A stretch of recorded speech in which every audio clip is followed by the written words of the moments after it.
Good evening everyone. Good evening. क्या आप लोगों को मेरी आवाज़ आ रही है? प्लीज़ कंफर्म करो। ये आप लोगों के लिए प्योरली एप्लीकेबल है। मैं इसके अंदर कुछ इंपॉर्टेंट क्वेश्चंस लेके आया हूँ, ठीक है, जो आप लोगों को करने चाहिए एग्जाम से पहले। तो मैंने आप लोगों को पूरा इस बार पूरा कंप्लीट प्रैक्टिस करवाने का सोचा है, ठीक है, जिसके अंदर मैं आपको हर चैप्टर के इंपॉर्टेंट क्वेश्चंस प्रैक्टिस कराऊंगा इन सेशंस के अंदर। तो स्टार्ट करें क्या आज के सेशन को? चलो, तो ये आपको अगर ये पीडीएफ चाहिए बच्चों तो मेरे टेलीग्राम चैनल को ज्वाइन करना पड़ेगा। मेरा टेलीग्राम चैनल इस वीडियो की डिस्क्रिप्शन में है। तो चलो दोस्तों स्टार्ट करते हैं। Question number 1, residential status. आप लोगों को याद है रेजिडेंशियल स्टेटस? हाँ, रेजिडेंशियल स्टेटस में हम लोग पढ़ते थे कि दो तरह के रेजिडेंट होते हैं। अगर मैं इंडिविजुअल की बात करूं, सेक्शन 6(1) की बात करें तो रेजिडेंट ऑफ इंडिया में दो तरह के रेजिडेंट होते हैं, एक एक रेजिडेंट अगर हम बात करें, और एक डीम्ड रेजिडेंट। जब मैं बात करता हूं डीम्ड रेजिडेंट की, तो डीम्ड का मतलब है जहां पर कुछ शर्तों को पूरी करने पर आप रेजिडेंट माने जाते हो। अगर आपको याद आ रहा होगा तो मैं वो क्वेश्चंस भी आज ट्राई करवाने वाला हूं। और रेजिडेंट के कुछ कंडीशंस होती थी, अगर आपको याद हो, पहले रेजिडेंट चेक करना होता है और उसके लिए दो कंडीशंस होती हैं, और कोई भी एक कंडीशन पूरी करने पर आप रेजिडेंट बन जाते हो।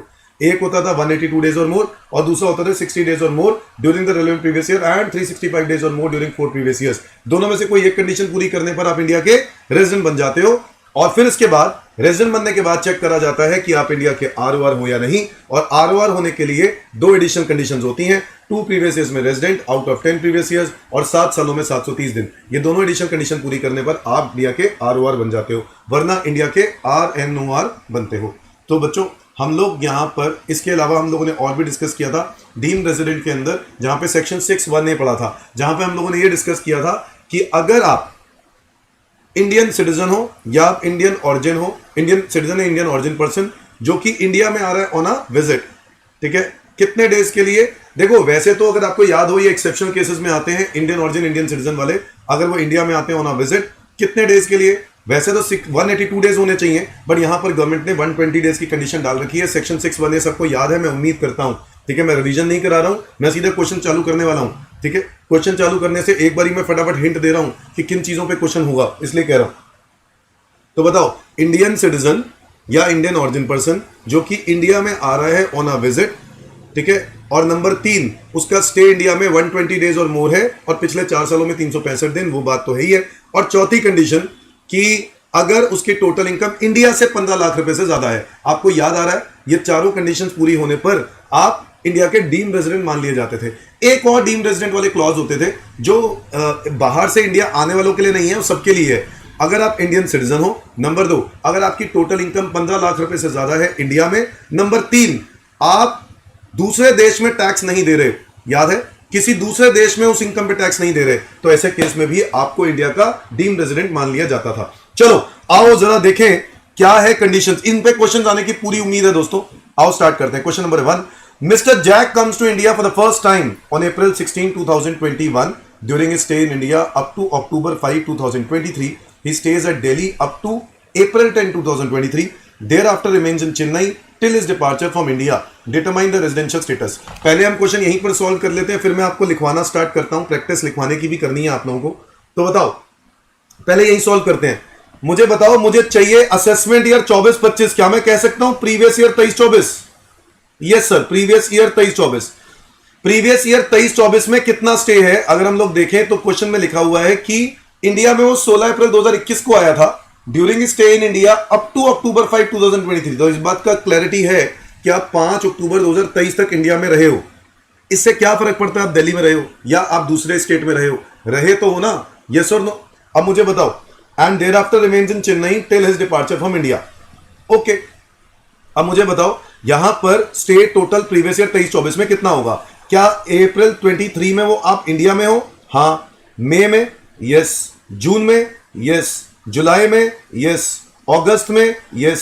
सितंबर में? यस। अक्टूबर में? 5 दिन।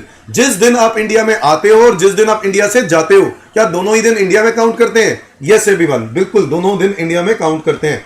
तो बताओ 30, 31, 30, 31, 31, 30 और 5, 188 डेज का स्टे है। कितना है?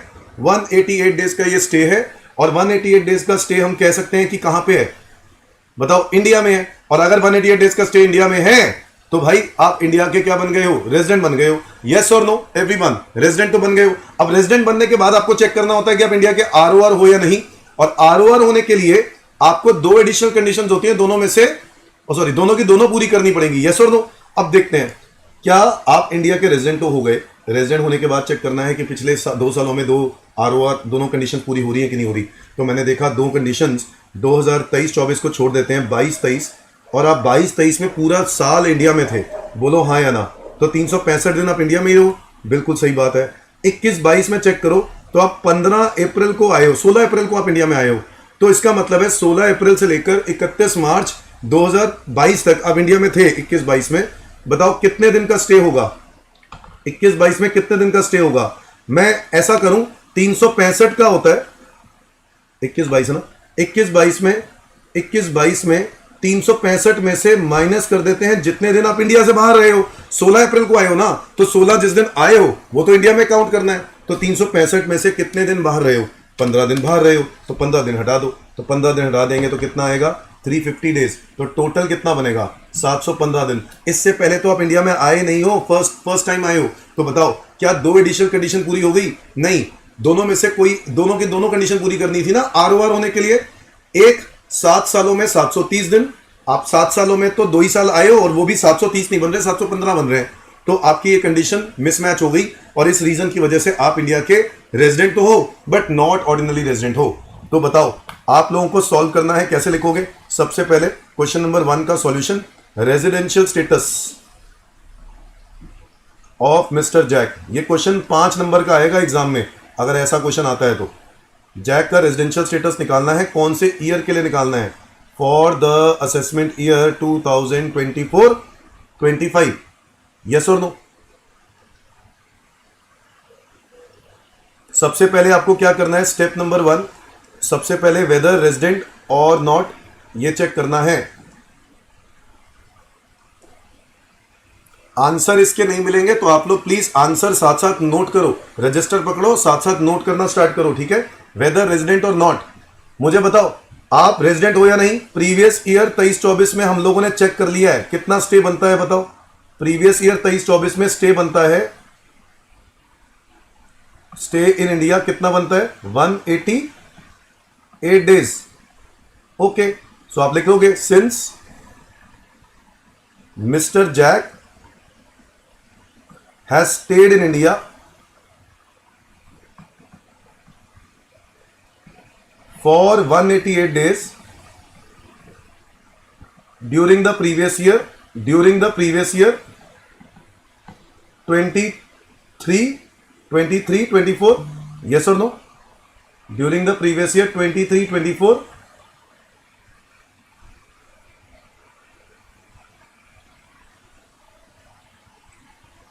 therefore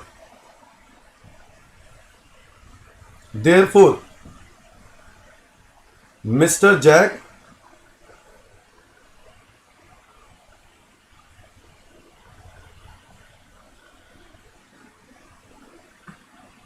is considered as resident of India as he satisfies the first basic condition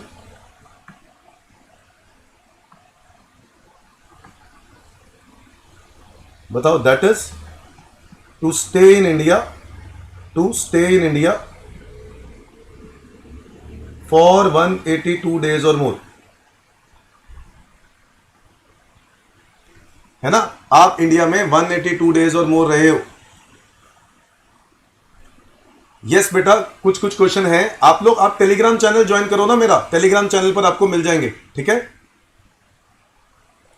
तो आप इंडिया के रेजिडेंट हो, कंक्लूड कर दिया आपने स्टेप नंबर 1 से। आपको बिल्कुल ऐसी ही प्रेजेंटेशन देनी है। स्टेप नंबर 2 क्या काम करेंगे, तो आप इंडिया के रेजिडेंट हो क्योंकि आपका स्टे 182 डेज और मोर है, यस और no. Step number 2, whether resident and ordinarily resident,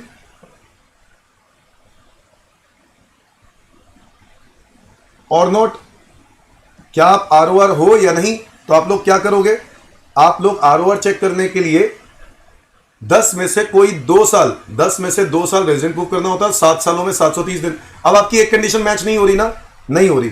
आपने चेक किया प्रीवियस ईयर 2022-23, आपको याद है ना 23-24 को छोड़ के पिछले 7 साल देखने होते हैं, तो 23-24 को छोड़ के तो 22-23 में कितने डेज बने, 365, और 2021-22 में कितने बने, 350, कुल मिला के बनते हैं 715 दिन।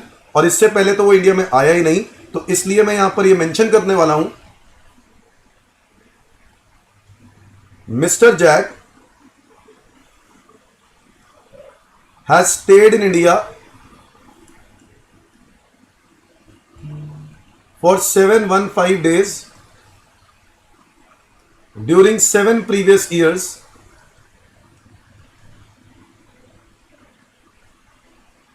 immediately preceding the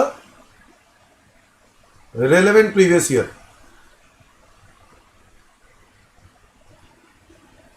क्योंकि आप 7 सालों में सिर्फ 715 दिन रहे हो, therefore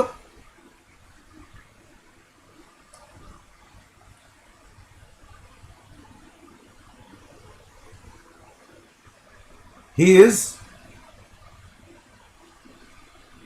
considered as resident but not ordinarily resident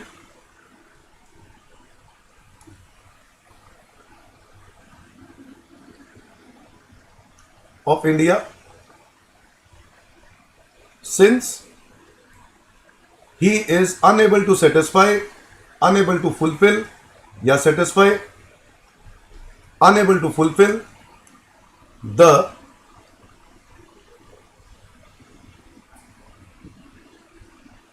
condition that is to stay in India for 730 days or more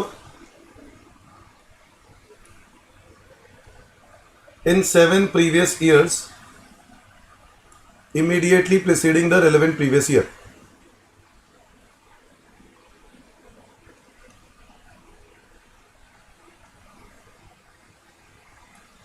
तो आप लोगों ने एक चीज सीख ली कि कंडीशन जरूर मेंशन करनी है, कंडीशन के बिना आपका काम नहीं होगा, तो कंडीशन जरूर मेंशन करनी है। स्टेप नंबर 1, स्टेप 2 में जो अपने कंडीशन मिसमैच हुई है आपको लिखना पड़ेगा, ठीक है।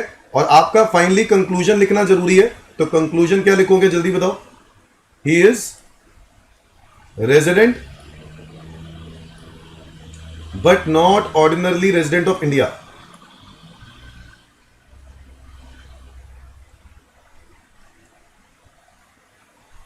तो आपको याद रखना है बच्चों, रेजिडेंशियल स्टेटस में 2 प्रकार के क्वेश्चन आते हैं एग्जाम में।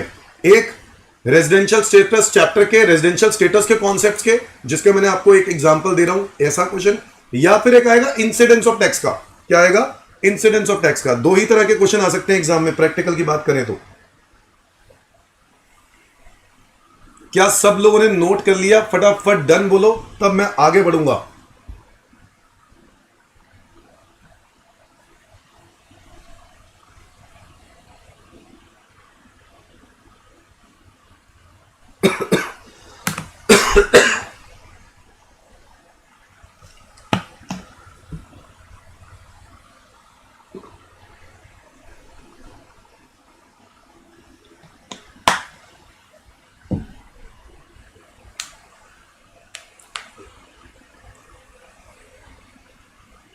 Done everyone?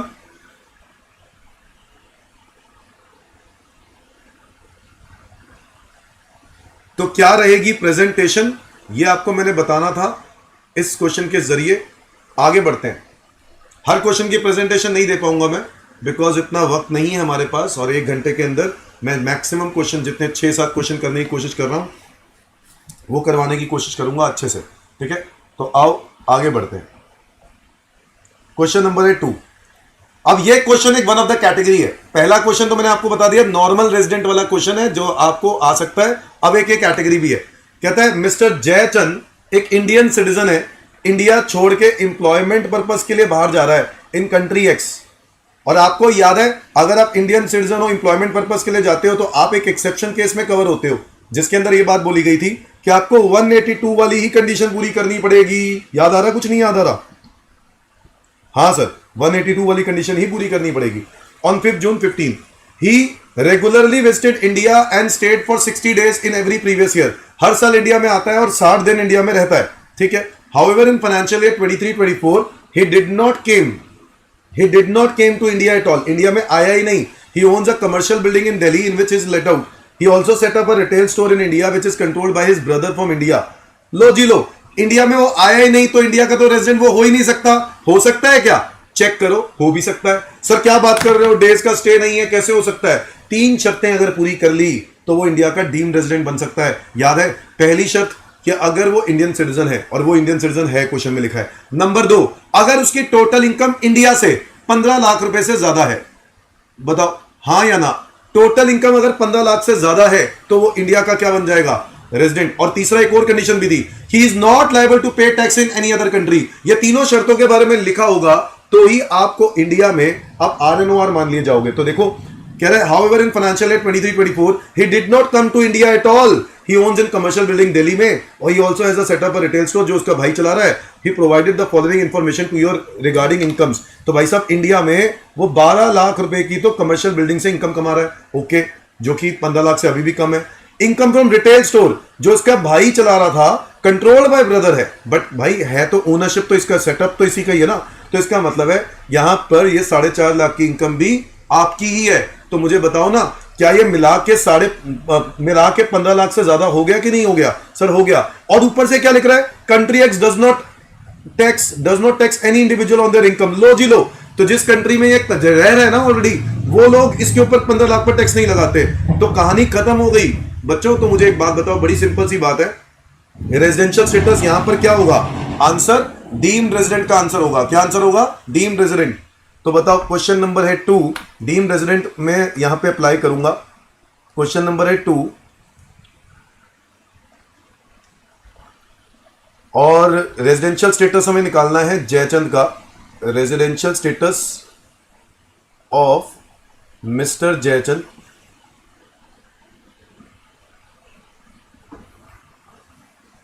यहां पर मैं लिखने वाला हूं कौन से ईयर के लिए निकाल रहा हूं।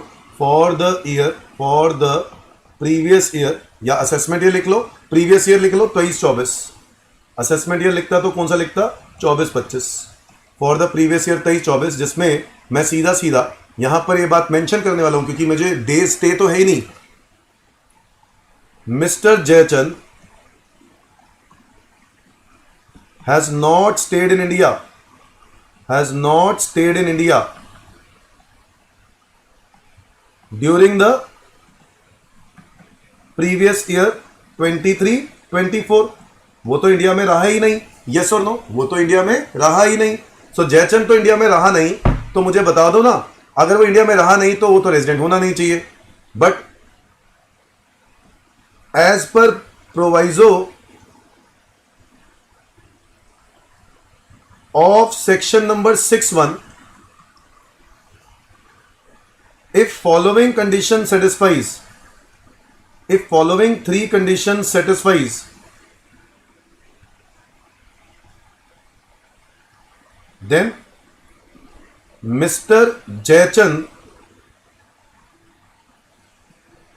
is treated as deemed resident। Deemed resident, और डीम्ड रेजिडेंट पता है कौन सी कैटेगरी होती है? Resident but not ordinarily resident, है ना? Resident but not ordinarily resident. तो अगर वो तीनों कंडीशन पूरी हो जाए, अब वो 3 कंडीशन क्या है बताओ? सबसे पहली कंडीशन तो ये है कि he is an Indian citizen.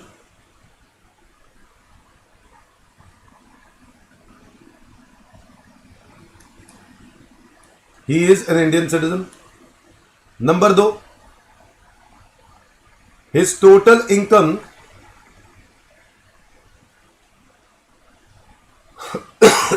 from India exceeds ₹15 lakh. उसकी इनकम इंडिया में 15 लाख से ज्यादा है। और number 3, he is not liable to pay tax in any other country.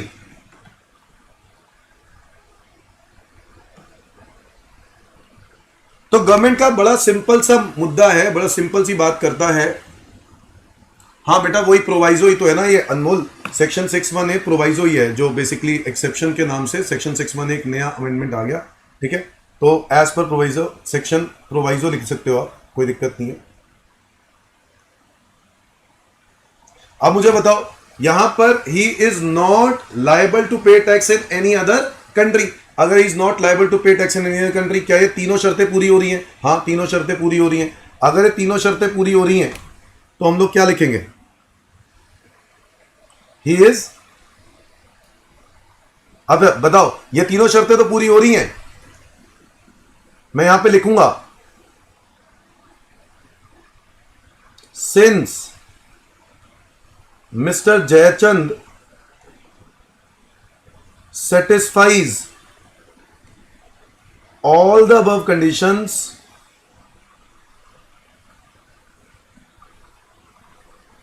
therefore he is deemed resident। he is deemed resident है ना, deemed resident यानी RNOR। क्या मेरी बात सबको समझ में आ गई? RNOR, ठीक है। तो जयचंद डीम्ड रेजिडेंट मान लिया जाएगा। Is that clear everyone?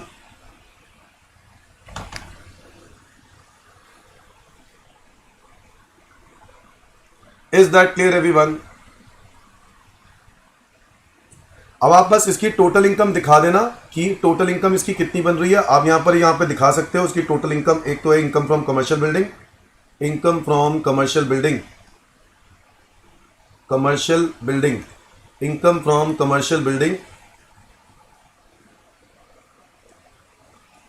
और वो कितनी है? वो है 12 लाख रुपए। और एक है income from retail store, income from retail store, ये कितना है? 4.5 लाख रुपए। टोटल इनकम हो गई 16.5 लाख रुपए। डन।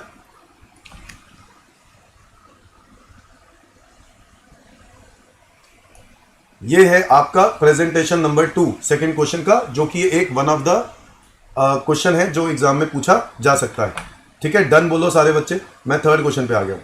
मिस्टर सार्थक एक इंडिविजुअल है, इंडियन सिटीजन है, लिविंग अब्रॉड, दुबई रहता है, टैक्स हेवन कंट्री में since year 2005 and has never came to India for a single day since then they have earn. अब एक भी दिन के लिए वो इंडिया में नहीं आया। अगेन क्या ये मुद्दा यहां पर भी वो रेजिडेंट हो सकता है? हो सकता है। Income accrued and arise in Dubai not taxable in Dubai. Accrued arise कहां पर? दुबई। अब दुबई वाली इनकम को काउंट करेंगे क्या? नहीं काउंट करेंगे, ठीक है। अभी रेजिडेंशियल स्टेटस निकालना है तो मुझे क्या चेक करना है? इंडिया से उसकी कितनी कमाई है कि नहीं? इंडिया से उसकी कितनी कमाई है। तो पहला वाला केस तो एक्रूड अराइज आउटसाइड इंडिया है, तो ये तो इनकम इंडिया से नहीं है। Income accrued arise in India, ये इंडिया से है कि नहीं है? ये तो इंडिया से है।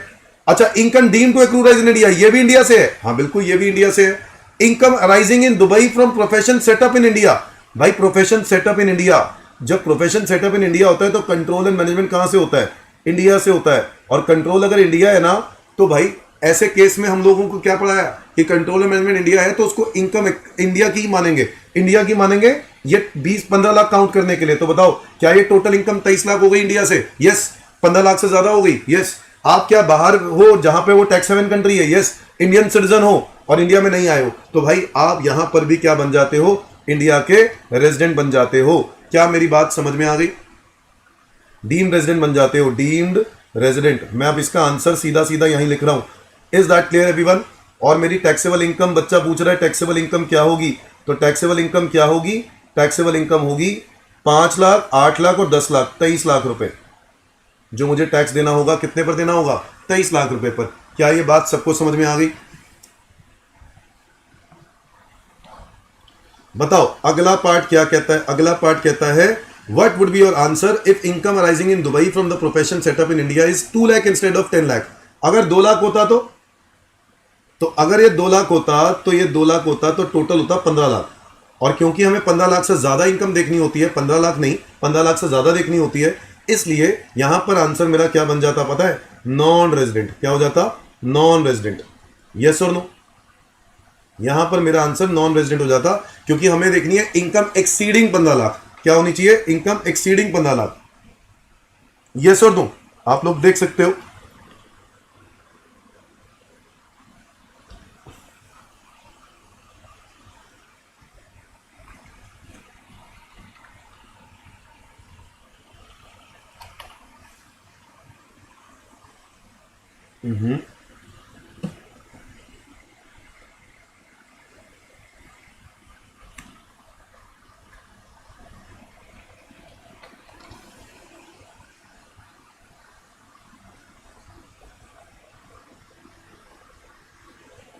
ये रहा, ये देखो, यहां पर हम लोगों ने रेजिडेंशियल स्टेटस जो पढ़ा है, मैं सीधा वहीं से दिखा देता हूं आपको। यहां पर जो हम लोगों ने ये बात पढ़ी है डीम्ड रेजिडेंट की, ये यहां से पढ़ी थी, डीम्ड रेजिडेंट की। और सब बच्चों को ये बात की क्लैरिटी होनी चाहिए, इस पर एग्जाम में जरूर पूछा जा सकता है, याद रखना है आप लोगों को, ठीक है। ये सेक्शन 6(1) है, ये सब एक्सेप्शन ही है बेटा, ये सब एक्सेप्शन है। ये देखो प्रोवाइजो, एक्सेप्शन क्या कहते हैं, प्रोवाइजो। आप लोगों को अगर ये सेक्शन याद है तो आप सेक्शन लिख देना, नहीं याद है तो आप लिख देना सेक्शन 6(1) का प्रोवाइजो, ठीक है। अब मुझे बताओ, यहां पर is Indian citizen, is total income 15 lakh, is not liable to pay, exceeding 15 lakh लिखा है कि exceeding 15 lakh, is not liable to pay tax in any other country. ये तीनों कंडीशन पूरी होंगी तो आप इंडिया के क्या माने जाओगे, डीम्ड रेजिडेंट। ओके, आगे आ जाओ क्वेश्चन नंबर 4। अब एक क्वेश्चन की वैरायटी मैंने ये भी डाल दी, जिसके अंदर क्वेश्चन ने बोल दिया कि आपको स्टे दे दिया है, कितने कितने स्टे उतने में रहा मिसेस करीना कपूर और हॉलीवुड एक्ट्रेस है, और उसका स्टे दे दिया, आपको बताना है रेजिडेंशियल स्टेटस। तो मेरे हिसाब से ये बहुत ही आसान है, बट आपको इसमें डेज फाइंड आउट करने हैं। तो डेज फाइंड आउट करने के लिए आपको ध्यान देना है कि जिस दिन आप इंडिया से जाते हो और जिस दिन आप इंडिया में आते हो, वो दोनों दिन इंडिया में काउंट करते हैं। तो बताओ, अप्रैल 3 से लेकर जुलाई 11 आप इंडिया में रहे हो, ठीक है, अप्रैल 3 से जुलाई 11। तो मुझे बताओ सारे बच्चे, अप्रैल 3 अगर आप इंडिया में आ गए हो तो अप्रैल में कितने डेज होते हैं, 30 होते हैं ना, 2 हटा दो, जितने दिन बाहर रहे हो वो हटा दो। तो अप्रैल में कितने, 28, मार्च, मई में कितने, मई में तो 31, जून में कितने, 30, जुलाई में कितने। जिस दिन आप इंडिया से गए हो क्या वो भी दिन इंडिया में काउंट करेंगे, हाँ, तो 11 दिन हो जाएंगे यहां पर। तो मुझे बताओ टोटल कितना बना, 28, 31, 30 और 11, तो ये बन रहे हैं 100 दिन। इसी तरीके से 21-22 में, जून 22 से लेकर जुलाई 11, तो जून 22 में 21 दिन हटा दो, जून में 30 दिन होते हैं, 21 दिन हटा दो तो कितने रह गए, 9 दिन। 9 दिन जून के और जुलाई के 11 दिन रह गए, टोटल हो गए 20 दिन। बोलो यस और नो। तो 20 दिन आप जून के और मतलब 21-22 के आप कर लोगे।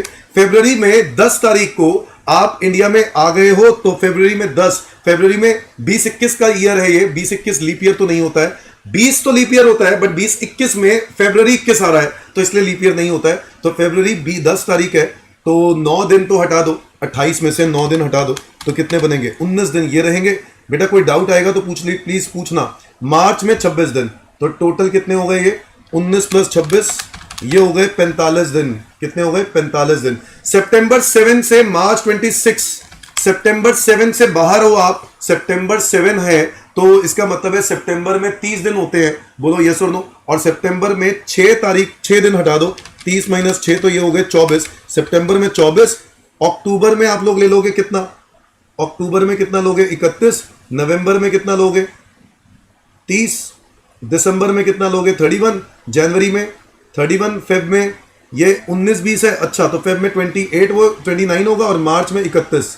ये बनेंगे टोटल 24 + 31 + 30 + 31 + 31 + 29 + 31, ये बनते हैं 207 दिन। लो जी लो, ठीक है। 18-19 में, ये 18-19 का दिया हुआ है, 18-19 का स्टे कितना दिया हुआ है, 17 मई से सितंबर 30, तो मई में होते हैं 31 दिन, और 17 दिन, 17 तारीख को आप इंडिया में आ गए हो तो 17 को छोड़ देते हैं, 31 - 16 कर दो, तो 15 दिन हो गए मई में जो आप रहे हो।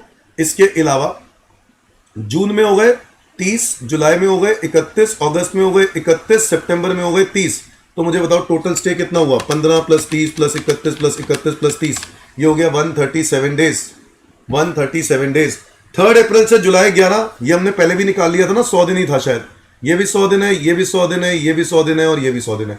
अब ये क्यों निकाला है हम लोगों ने ऐसा, क्योंकि ना इसके बिना मार्च 26 है तो ठीक तो किया मैंने? अच्छा ज़्यादा ले लिया, मार्च 26 है, मैंने ज़्यादा ले लिया, सॉरी गलती से कर दिया। इसको ठीक कर लेते हैं, मार्च 26 है बेटा। तो ये कितना हो जाएगा, 5 दिन और निकाल दो ना, कितना हो जाएगा, 26 है तो 26 दिन लेना था, 5 माइनस कर दो, 202 दिन हो गया, 202 दिन हो गया, ठीक है। इसको काट देना, इसको 26 कर देना, ठीक है।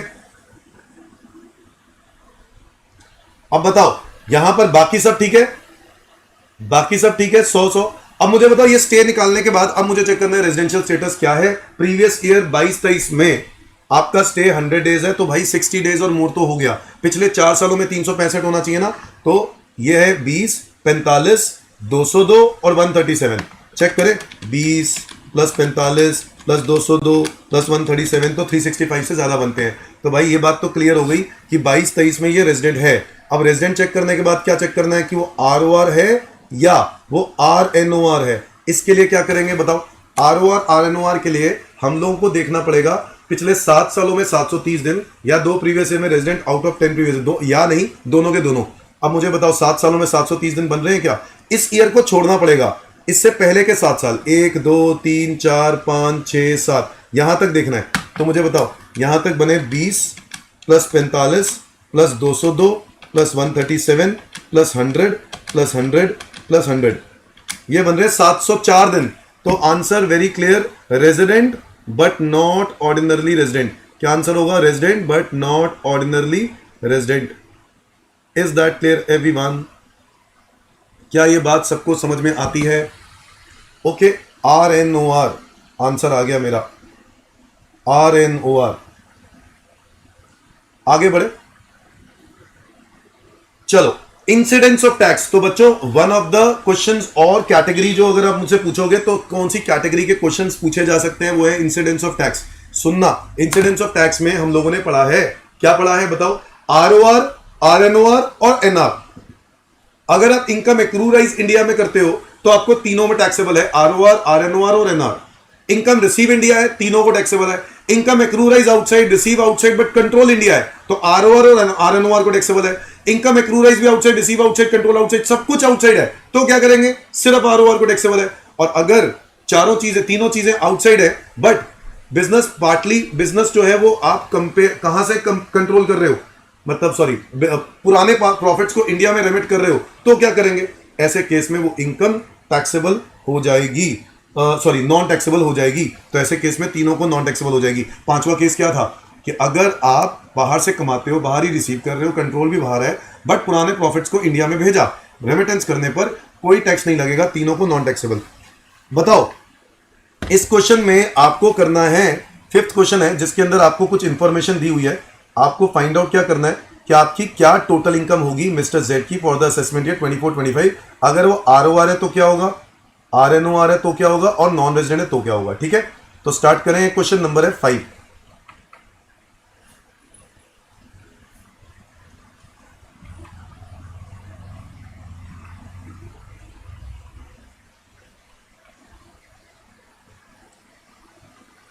Computation of gross total income. तो computation of gross total income यानी GTI ऑफ मिस्टर जेड। ठीक है, कौन से ईयर के लिए निकाल रहे हैं? For the assessment year 2024-25। अब मुझे बताओ इसमें कौन कौन सी कैटेगरी आ गई। एक तो आ गया, इसको एक साथ ही सॉल्व कर देंगे, ठीक है ना। एक ROR आ गया, एक आ गया RNOR और एक आ गया NR नॉन रेजिडेंट। यहां पे आ गया पर्टिकुलर्स, जिसमें मैं सबसे पहले लिखने वाला हूं कौन सी इनकम है। बताओ interest on German development bonds. Interest on German development bonds क्या करें? Interest on German development bonds, यहां पर तो स्टेटमेंट लिखनी है, लिख लोगे 2/5 रिसीव इन इंडिया है, 2/5 रिसीव इन इंडिया है। 60,000 के बॉन्ड है, 60,000 का इंटरेस्ट है, 2/5 इंडिया में मिल रहा है। जो इंडिया में मिल रहा है वो तीनों को टैक्सेबल होगा, बोलो यस और नो। सो 60,000 ये हो गया 24,000, 24,000 तो तीनों को टैक्सेबल कर दो। इसके बाद लिखा है 3/5। 3/5 के बारे में बात करें तो क्या होगा 3/5 का? 3/5 इंटू 60,000, इसका क्या करेंगे भाई? ये तो क्लियर है कि ये रिसीव इन इंडिया है। जो इंडिया में रिसीव है वो तो तीनों को ही टैक्सेबल होना था ना। जो रिसीव आउटसाइड इंडिया है, रिसीव्ड आउटसाइड है, इसका क्या करेंगे? इसमें एक्रूराइज कहां है? आउटसाइड। रिसीव कहां है? आउटसाइड। कंट्रोल भी कहां है? आउटसाइड। तो सिर्फ और सिर्फ किसको टैक्सेबल होगा? ROR को। कितना amount? 36,000।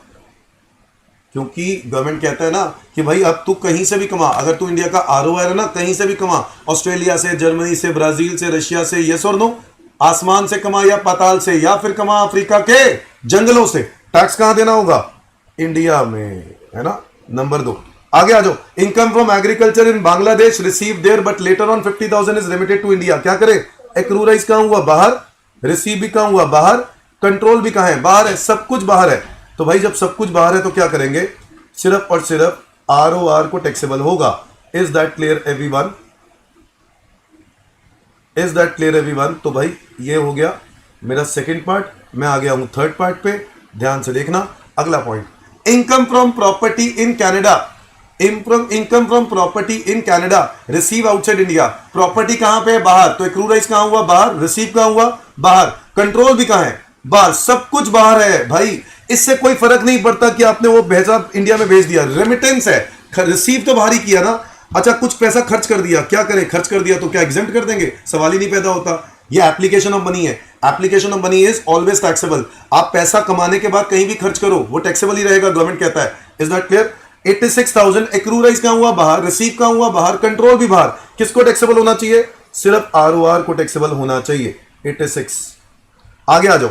Income earn from business in USA which is controlled from Delhi. Business कहां पे? US से। एक्रूराइज कहां हुआ? बाहर। कंट्रोल कहां से? इंडिया से।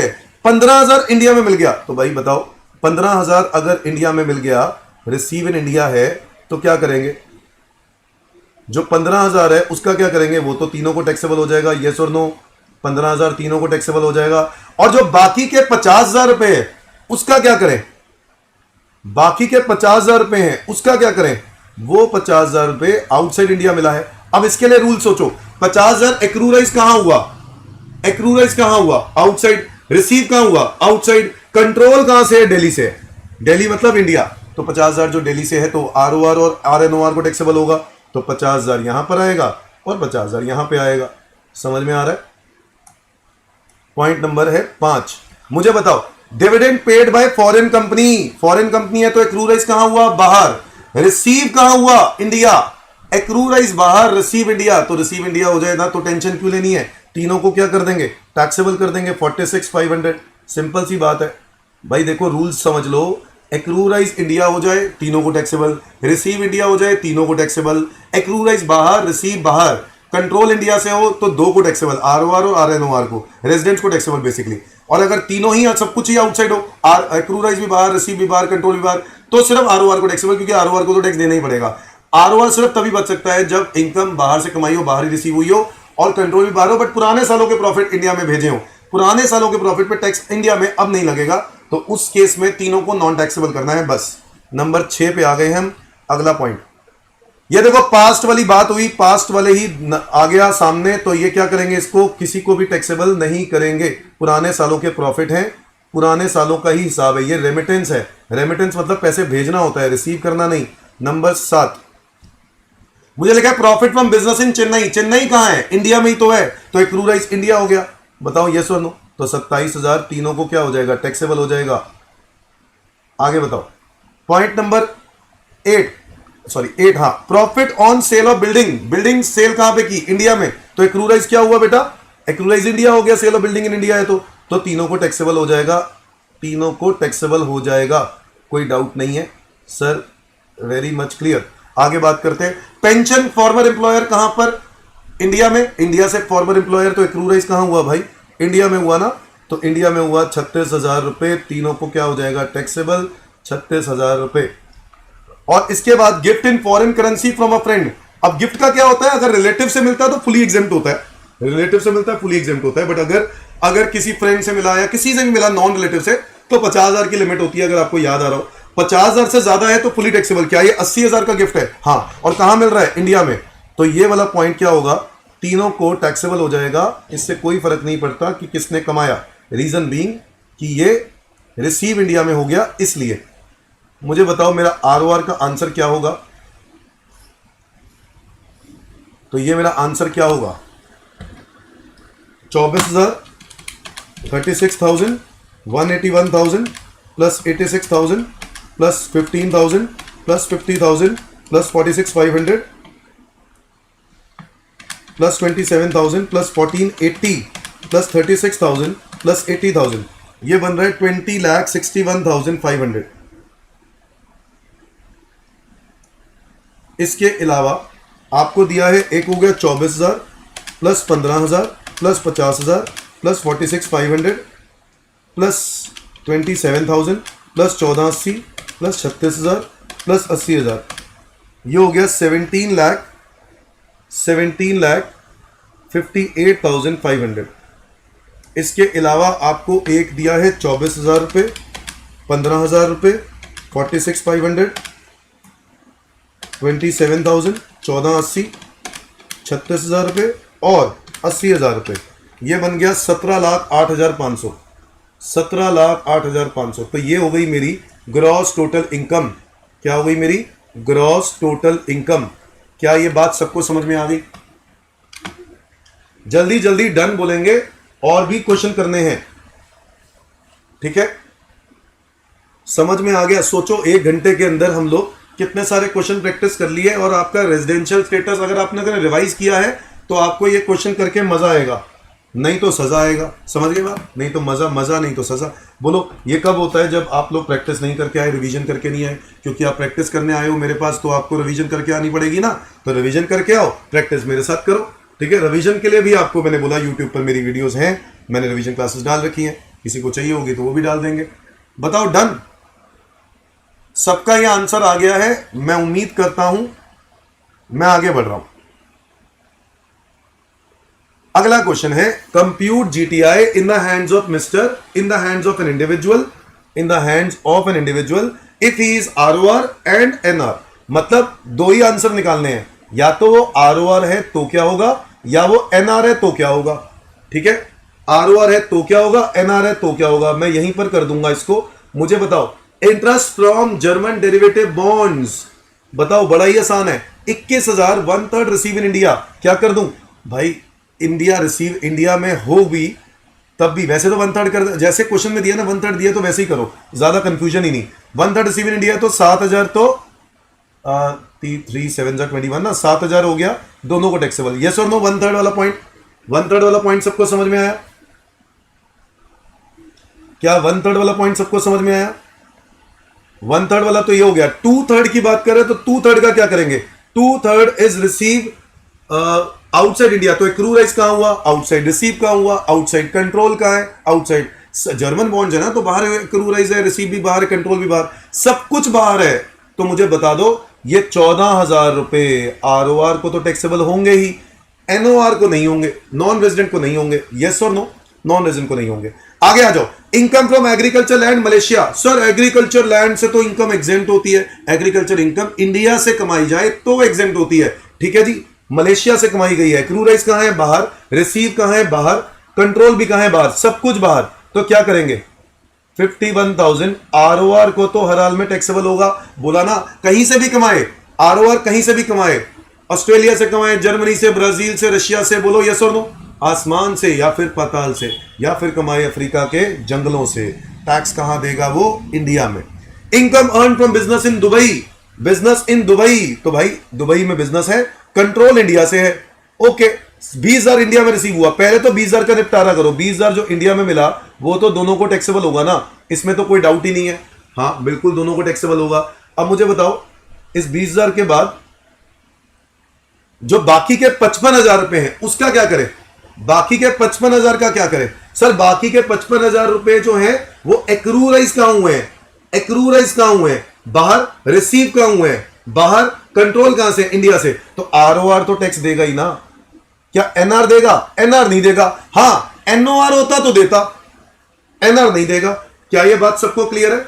आगे आ जाओ। प्रॉफिट फ्रॉम बिजनेस इन मुंबई। मुंबई मतलब इंडिया, तो भाई कोई दिक्कत ही नहीं है। इंडिया से अगर इनकम कमा रहे हो तो दोनों को टैक्सेबल होगा ना, इसमें तो कोई डाउट ही नहीं होना चाहिए। यस और नो? आगे आ जाओ। Interest receive from mister Ashok NRI on loan provided to him for a business in India. मुझे एक बात बताओ, इंटरेस्ट किससे मिला है? एक एनआरआई से मिला है, ठीक है। आपकी इनकम कहां के लिए, कहां के लिए, बिजनेस कहां, लोन किसके लिए दिया गया, बिजनेस कहां करने के लिए? इंडिया में। तो क्या यह नहीं माना जाएगा कि वो जो इंटरेस्ट इनकम है वो एक्रूराइज इंडिया हो जाएगी? हां, सेक्शन नंबर 9 दोस्तों, income deem to accrue arise in India में यह बात बताई गई थी कि अगर मैं किसी पर्सन से लोन लेता हूं और उस लोन के फंड्स को इंडिया में यूज कर लेता हूं, मतलब मैं बाहर का बंदा हूं, ऑस्ट्रेलिया का बंदा हूं, आप भी जर्मनी के बंदे हो, जर्मनी से मैंने लोन लिया है और वो मैंने पैसे को इंडिया में बिजनेस करने के लिए यूज कर लिया, तो उसके ऊपर जो इंटरेस्ट मैं उस जर्मनी वाले बंदे को दूंगा, वो इंटरेस्ट इनकम कहां टैक्सेबल होगी?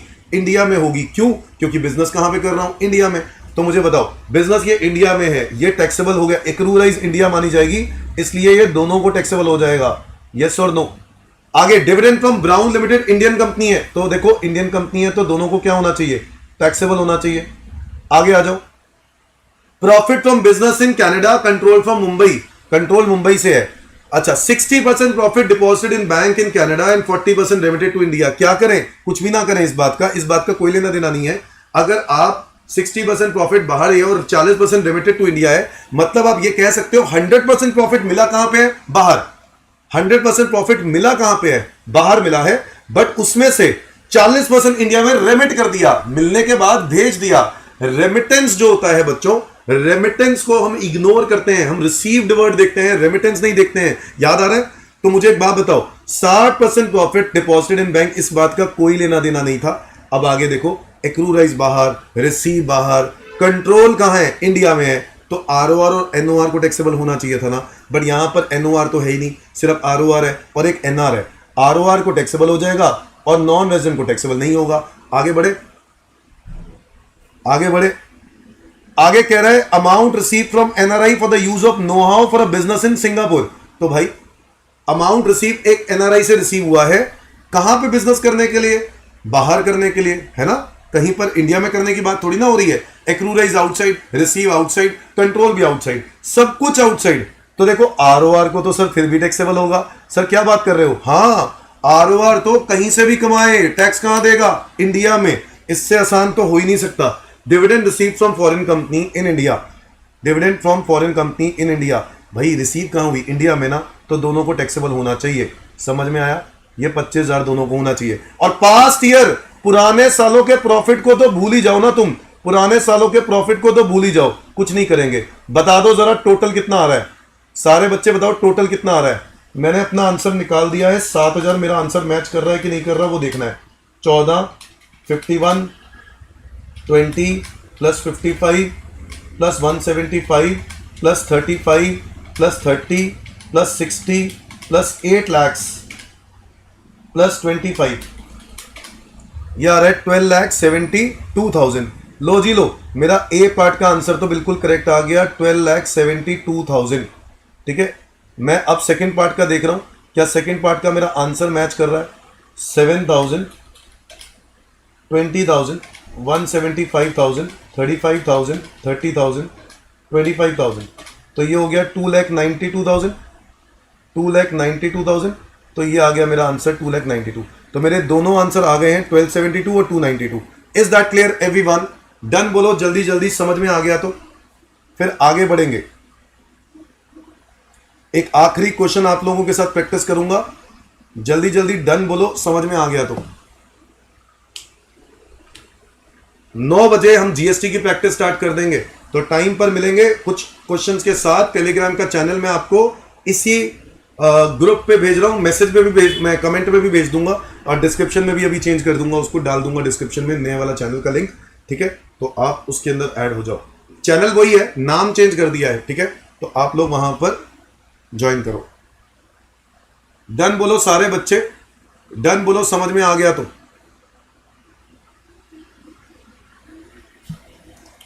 जल्दी जल्दी लाइक एंड सब्सक्राइब करेंगे भाई, टाइम पास नहीं करेंगे यहां पर। अगर आप ये मेरी वीडियो देख रहे हो तो लाइक एंड सब्सक्राइब करेंगे और अपने दोस्तों के साथ शेयर भी करेंगे। Is that clear everyone? भाई आप लोग हौसला दोगे तभी तो आगे बढ़ेंगे ना। यस और नो? अपने फ्रेंड्स के साथ शेयर करना। आगे आ जाओ। Mr. X, Mr. Y are the brothers and they earned the following incomes during the financial year 22-23. Mr. X settled in America 1985 and Y settled in Mumbai. Mr. X, अच्छा Y settled in Mumbai. Mumbai में settled है तो बताओ क्या? मुंबई मतलब India. अच्छा, settled in America, ये तो अमेरिका का सेटल्ड है, तो भैया ये तो हो गया नॉन रेजिडेंट. तो ये बात क्लियर नहीं हो गई कि मिस्टर एक्स हो गया नॉन रेजिडेंट और मिस्टर वाई कौन हो गया? ROR. बताओ हाँ कि ना? क्योंकि मिस्टर एक्स जो है वो 20 दिन के लिए हर साल इंडिया में आता है. 20 दिन होते ही क्या है भाई? 20 दिन का मतलब हो गया 60 डेज वाली कंडीशन जो है वो आपकी पूरी हो नहीं पा रही होगी, 182 वाली भी पूरी नहीं हो पा रही. तो ऐसे केस में तो आपका आंसर क्या रहेगा? नॉन रेजिडेंट ही रहेगा. तो मिस्टर एक्स हो गया नॉन रेजिडेंट, मिस्टर वाई हो गया ROR. क्या मेरी बात समझ में आ रही है? अब एक बात बता दूं आपको मैं, मिस्टर एक्स और मिस्टर वाई, अब ऐसे क्वेश्चन हो ना तो आपको पहले क्या करें? 4 पॉइंट समझा दो. ओहो, बड़ी जल्दी याद आया है यार, यूट्यूब पर थोड़ा सा लेट आते हैं रिस्पॉन्स. प्रॉफिट फ्रॉम बिजनेस इन मुंबई. अमरजीत ध्यान से सुनो, प्रॉफिट फ्रॉम बिजनेस इन मुंबई. मुंबई बेटा, क्या मुंबई इंडिया में है? बताओ अमरजीत, क्या मुंबई इंडिया में है? हाँ इंडिया में है तो क्या होना चाहिए? इंडिया में है तो क्या होना चाहिए? टैक्सेबल होना चाहिए. दोनों को होना चाहिए, ROR को भी और RNOR को भी. बोलो यस और नो. ROR और NOR दोनों को टैक्सेबल होना चाहिए कि नहीं? जी हां, दोनों को टैक्सेबल होना चाहिए. समझ में आ रहा पॉइंट?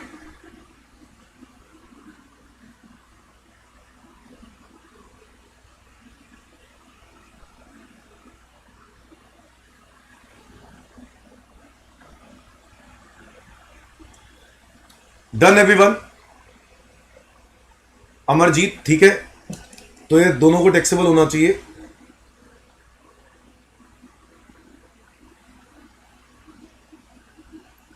हाँ, तो मैं ये कह रहा था इस क्वेश्चन में आपको पहले रेजिडेंशियल स्टेटस निकालना होगा और फिर इसके बाद ये क्वेश्चन सॉल्व करना होगा.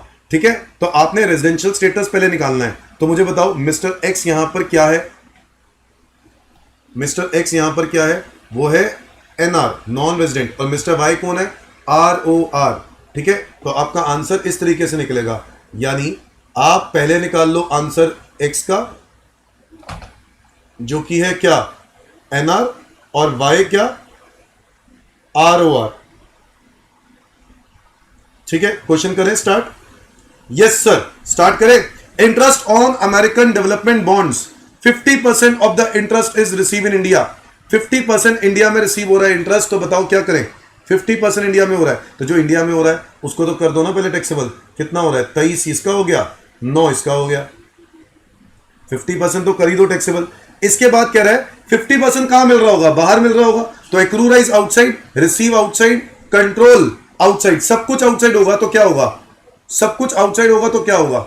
सब कुछ आउटसाइड होगा तो 46 में से 23. ROR को तो हर हाल में टैक्सेबल होना है ना. ओहो, ROR तो ये है ही नहीं, ये ROR थोड़ी ना है. ROR तो वाई है, तो 9000 इसको टैक्सेबल हो जाएगा, इसको कुछ भी नहीं होगा. बोलो यस और नो. इसको नहीं होगा क्योंकि एक्स तो NR है ना. समझ गए बात? आगे आ जाओ. Dividend from Japanese company receive in America. Accrue arise कहां हुआ? बाहर. रिसीव भी कहां हुआ? बाहर. तो क्या करें? सब कुछ बाहर है, तो ऐसे केस में सिर्फ ROR को टैक्सेबल होगा. तो 15000 वाई वाला तो टैक्सेबल होगा, एक्स वाला टैक्सेबल नहीं होगा. आगे आ जाओ. Short term capital gain on sale of shares of Indian company. बताओ रिसीव इन इंडिया. क्या करेंगे इस केस में? Sale of shares of Indian company. Indian company है तो यार एक्रूराइज इंडिया हो गया ना, तो दोनों को टैक्सेबल कर देते हैं, 45 और 75. आगे आ जाओ. प्रॉफिट फ्रॉम बिजनेस इन मुंबई 10,000, तो ये भी एक्रूराइज इंडिया हो गया, तो इसको टैक्सेबल कर देंगे. आगे आ जाओ. इनकम फ्रॉम बिजनेस इन मुंबई. ओहो सर इतना आसान है, 32,000 और 28,000. कुछ पढ़ने की जरूरत ही नहीं पड़ रही है. ROR हो NOR हो, है ना, या NR हो. जब कहना है इनकम ही इंडिया से कमाया तो कहानी खत्म हो गई ना. Fees for technical services rendered in America, receive in America.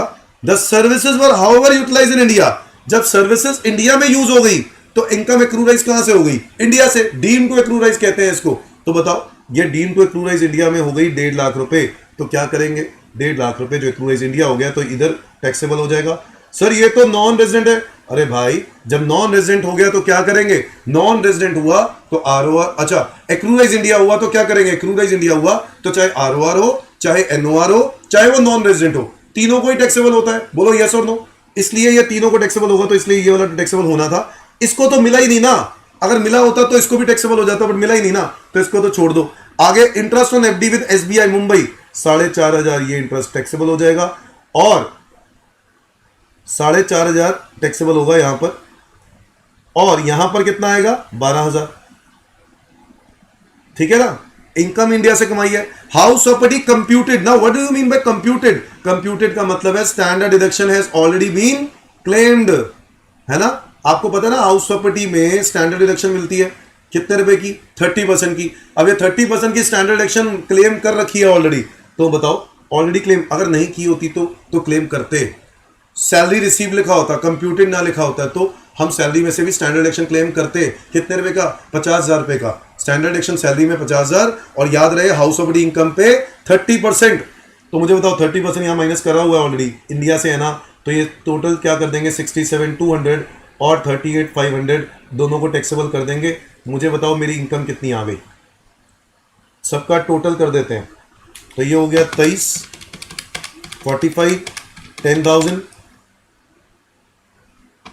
32, 1.5 lakh, 4,500, 67,200, ये बन रहा है 3,31,700 आ रहा है आपका। और दूसरे पार्ट का क्या आंसर होगा?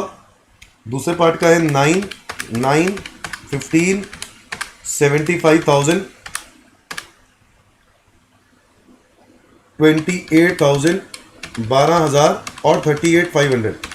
तो ये हो रहा है 186,500 इज द करेक्ट आंसर। हमारे आंसर बिल्कुल करेक्ट है, बिल्कुल करेक्ट है। मेरी बात सबको समझ में आ गई? तो मैंने आपको दो तरह की वैरायटी प्रैक्टिस करवाई है, ये इंपॉर्टेंट क्वेश्चंस हैं।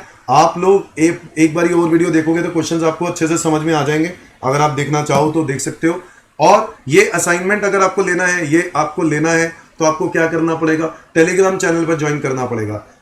बाय बाय दोस्तों, 9 o'clock मिलते हैं।